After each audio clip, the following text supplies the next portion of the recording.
I'm Louis Ross, environmental educator and manager of Kentucky State University's EERC.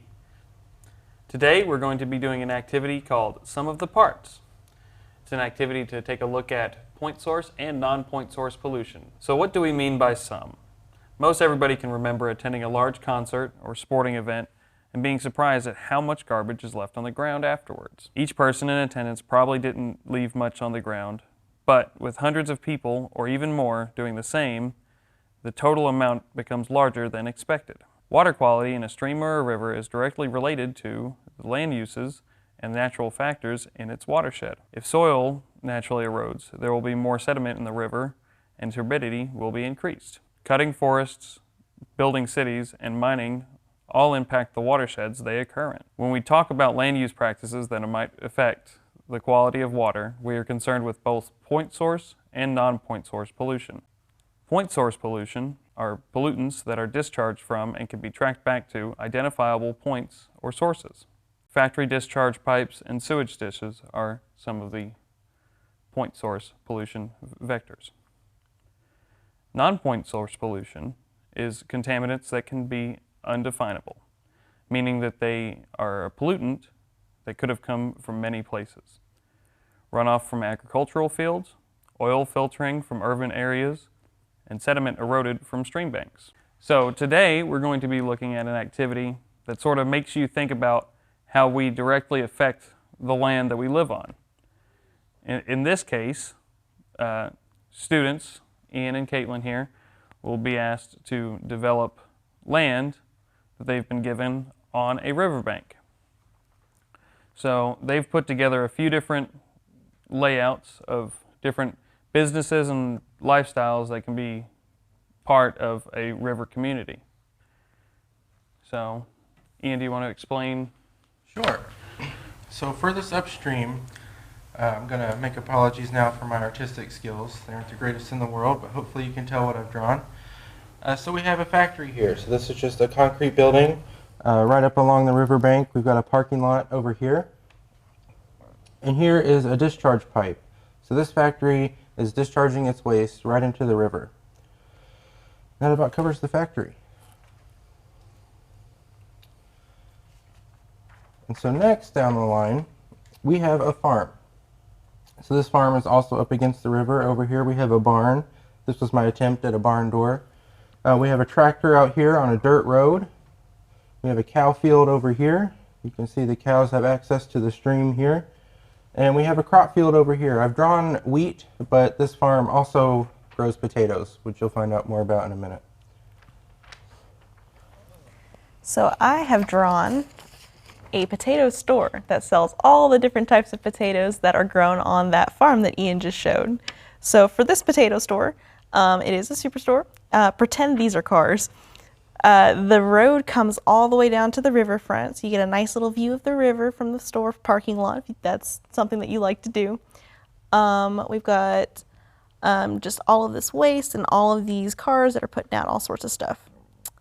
So from there, a little bit downstream, we have this little house. And you know, these people are super environmentally conscious. They're like, okay, we're gonna make sure that we keep all of our trees here. We're gonna have a little bit of a grass buffer here. We're gonna build a little rain garden. We're gonna have some little rain barrels. They've only got the one car, and I gave them a fun little tire swing. So after looking at all of the different properties that you all have shown me, we do have some pretty obvious point source and non-point source pollution vectors that we would probably like these people that own this land to take care of, so that the nice people at the end of the stream or downstream are more capable of going into the water that their house is near and not being sick from all of our pollutants. So first, let's start with the factory. So during this exercise, I'm going to be distributing pollutants to each of these. So during this exercise, I'm going to be distributing pollutants to each of these properties in accordance with how much they are probably affecting the river health. So we have some industrial runoff or an industrial drain pipe directly into the river. So that would be one case of point source pollution. You would likely be able to tell that since it is in such high density right there, whatever they're pumping into the river is definitely coming from this factory.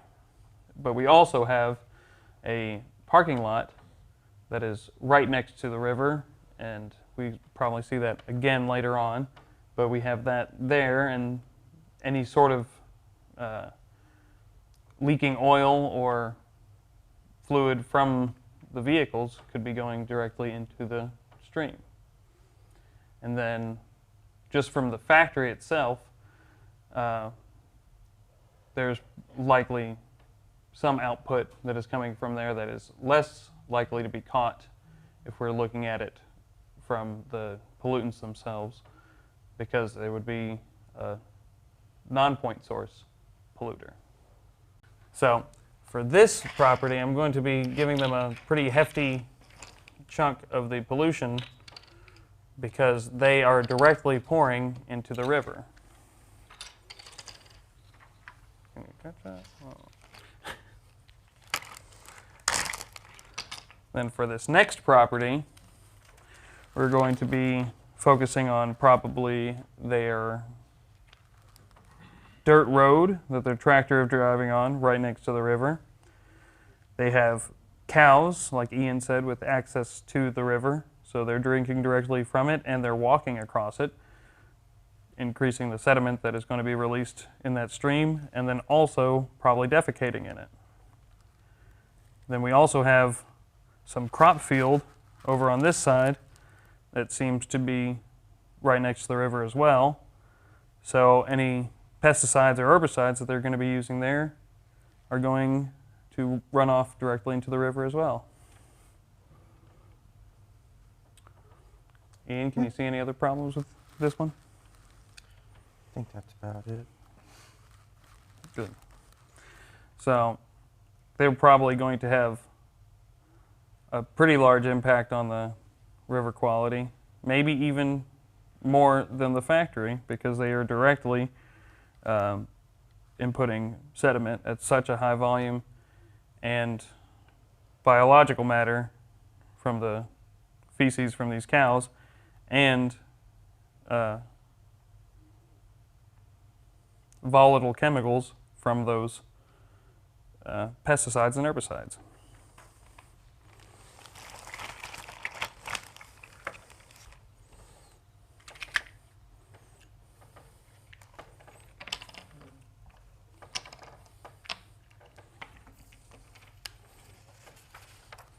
You want to hold that?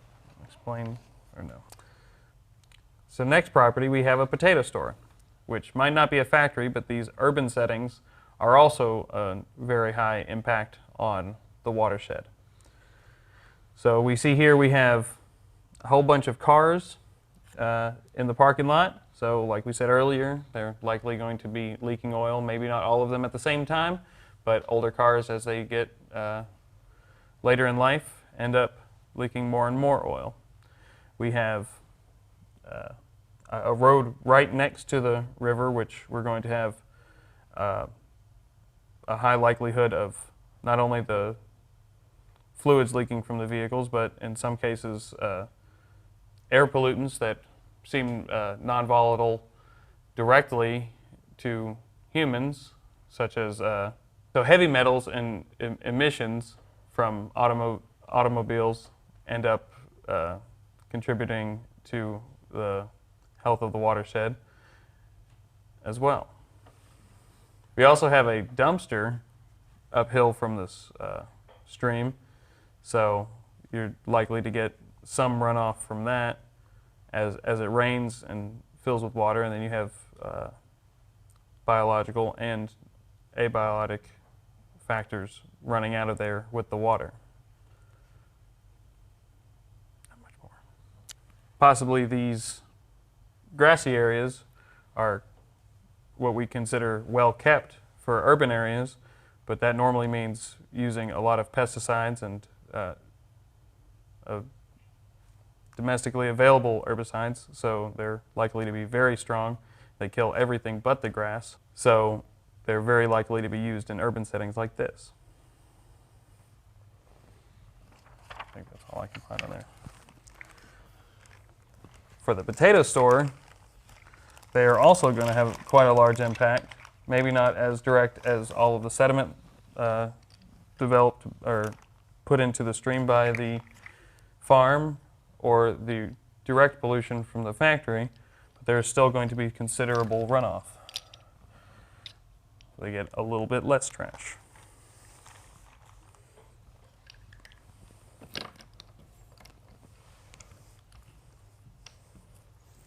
And now for the sad part of the activity, where we get to see that the, oh, sorry. I guess we'll go over this one too. I'm sorry, Ashley.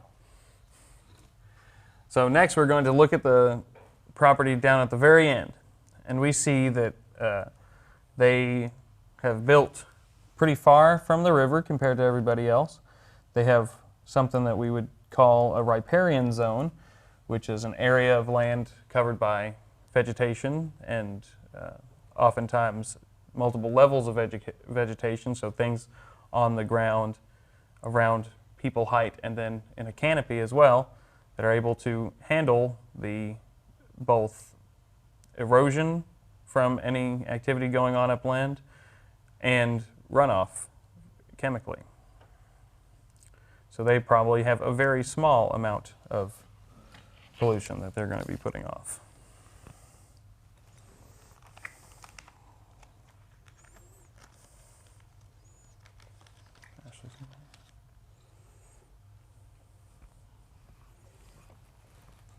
So now for the unfortunate conclusion to this activity, we get to see how everybody downstream is affected by everybody upstream.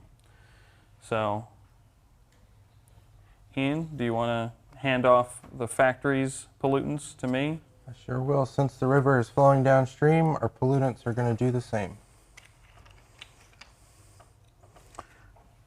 So us at the farm here have to deal with all the pollutants from the factory upstream, and now everybody near this store is going to have to deal with the pollutants of the farm.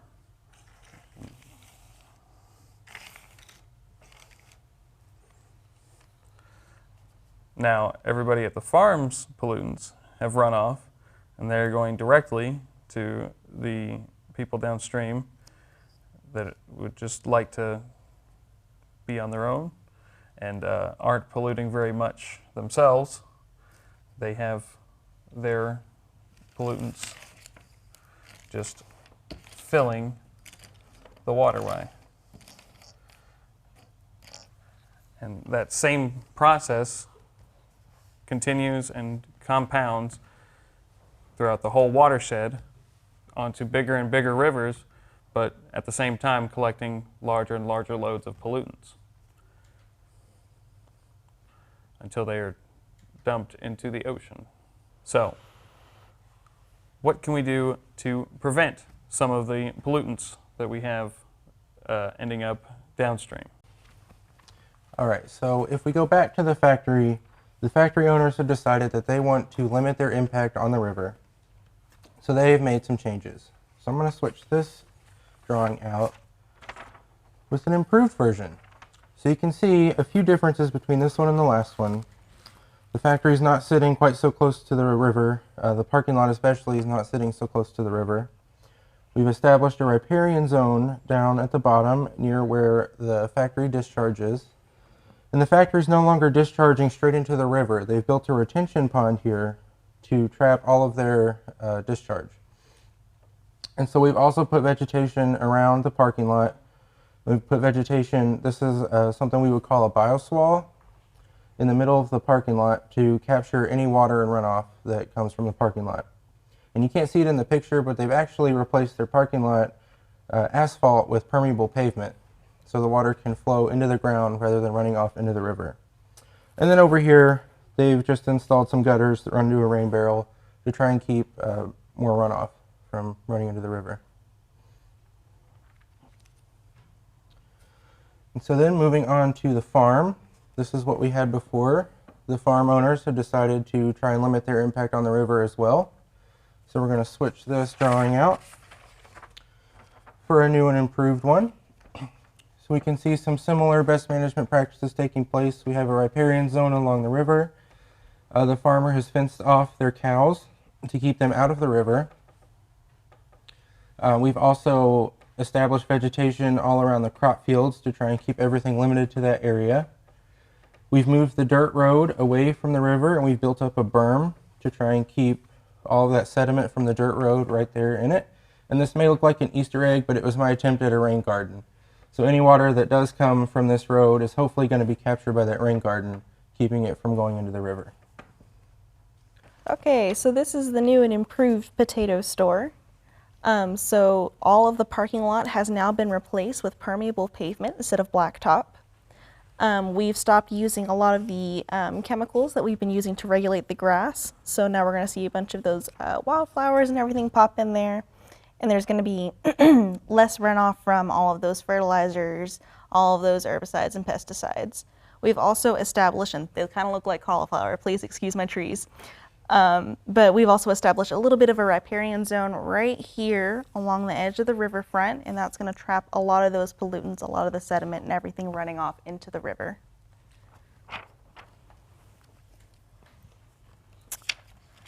And then these guys are doing pretty good. I don't think they need to do anything else. They can probably replace their driveway here again with that permeable pavement. But other than that, they've already got the riparian zone in place. They've got their rain gardens. And so they're just keeping an eye on that and keeping up with the upkeep.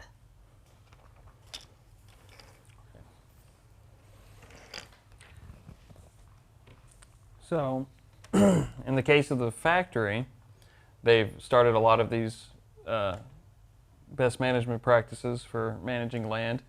They've started utilizing rain barrels, so that reduces their waste from, their runoff from the direct pollutants running off of the side of the building and paved area right there.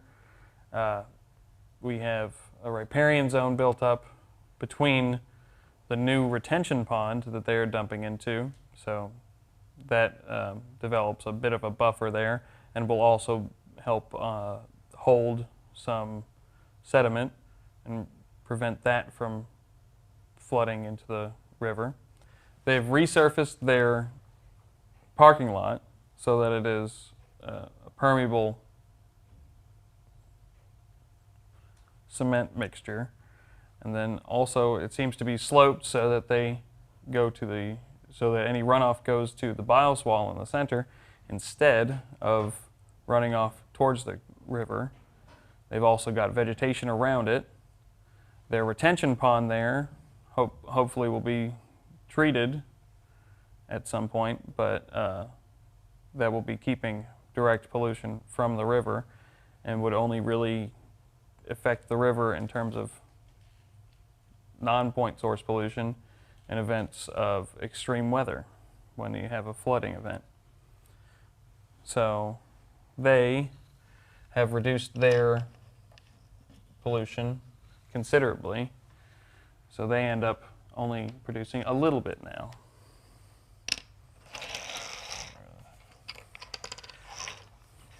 So on the farm, we ended up putting in a rain garden, adding more vegetation along the stream that, like we said, helps uptake some of the pollutants, but also limits sediment going into the stream directly.